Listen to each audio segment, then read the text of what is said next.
let's just imagine something for a second. You're at Harvard, you're acing your classes, you're a star athlete, you've got a great social life. I mean, by every possible measure, you should be happy, right? But you're not. Well, that was the exact situation a student named Tal Ben-Shahar found himself in, and it started him on a journey that, honestly, would change everything. It's just such a simple but really powerful thing to admit. All the boxes on the outside were checked, but on the inside, something was just off. And I think that's a feeling a lot of us can relate to, right? That gap between the life you're supposed to have and the one that actually makes you feel good. And here's where the story gets really interesting. That very same student, the unhappy one, he goes on to teach a class at Harvard on positive psychology. And it got so popular that this many students, almost 900 of them, signed up. It became the single largest course at the entire university.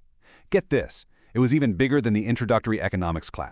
Okay, so what was going on here? What in the world was he teaching that had literally hundreds of the brightest students on the planet flocking to his class? The media got fascinated by it, but they were kind of looking in the wrong place. They expected some big, charismatic, life-of-the-party guru. But the secret, it wasn't about the person. It was all about the message. See, his secret was that he built a bridge over a huge gap.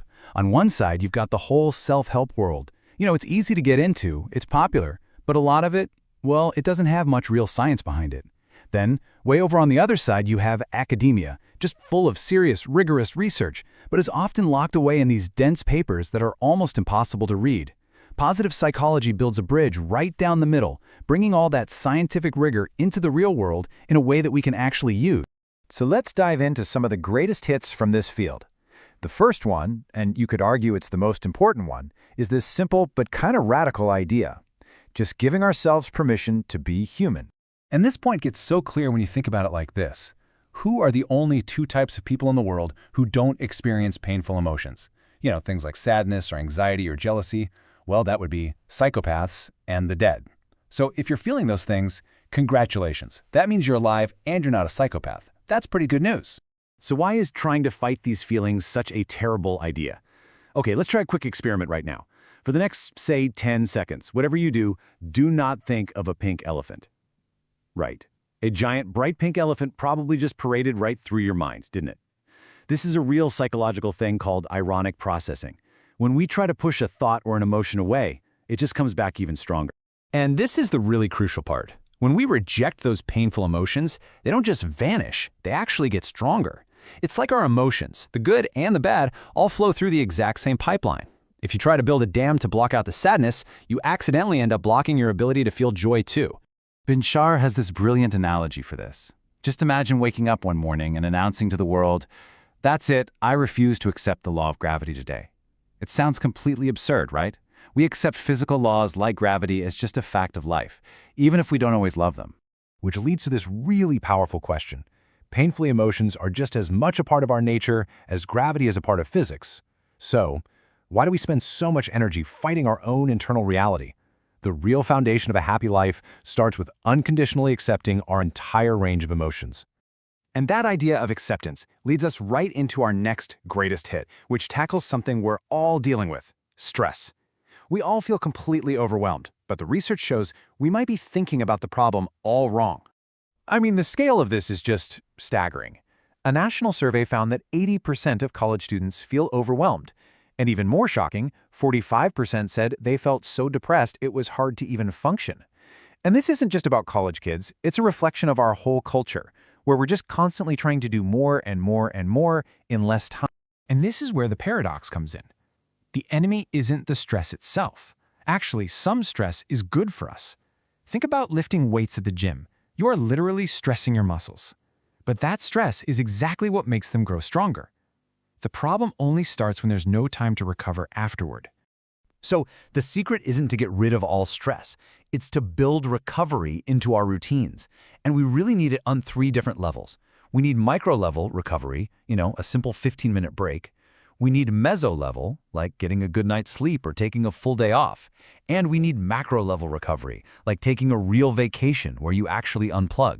And if you think this is some new age idea, just listen to this from one of the most successful entrepreneurs in history, J.P. Morgan. He knew that taking strategic rest wasn't about being lazy. It was the absolute key to performing at a high level over the long haul. We need recreation if we want to be creative. Okay, this brings us to our third and final greatest hit. And it's one of the simplest, most well-researched, and honestly, one of the most powerful tools in all of positive psychology, the gratitude effect. The entire idea is built around the two meanings of the word appreciate. We all know the first one, to be thankful for something, but in the world of finance, to appreciate means to grow in value, and that is not a coincidence. This is the key insight right here. When we are thankful for the good things in our lives, those good things actually grow in value. They literally appreciate. And of course, the opposite is true too. When we take things for granted, they lose their value. They depreciate. And the science behind this is crystal clear. In this landmark study, researchers split people into two groups. One group had to write down things they were grateful for, the other group had to write down daily hassles and annoyances. And the results? The gratitude group became happier, more optimistic, they were even physically healthier. And the hassles group, they performed the worst on every single measure. So, we've talked about giving ourselves permission to be human, the whole paradox of stress and recovery, and the power of gratitude. But here's the thing. Knowing all this stuff is totally useless without the final, most important step, turning insight into actual action. I just love this quote from Peter Drucker, the father of modern management. He knew that little buzz of inspiration you get from learning something new, it doesn't last. Real meaningful change isn't about what you learned. It's about what you do differently because of what you learned. Because in the end, that is the bottom line. These ideas are basically common sense. But as the philosopher Voltaire once said, common sense is not so common. The real goal here is to make these simple, powerful habits a common part of our actual lives. So, I'll leave you with this final thought. Forget about trying to overhaul your entire life tomorrow. What is one small, concrete change you can make today? Maybe it's just taking 3 deep breaths when you're stopped at a red light.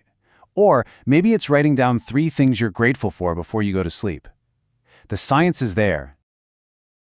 Thank you for watching the video. If you like the content we make, press like and subscribe to our channel.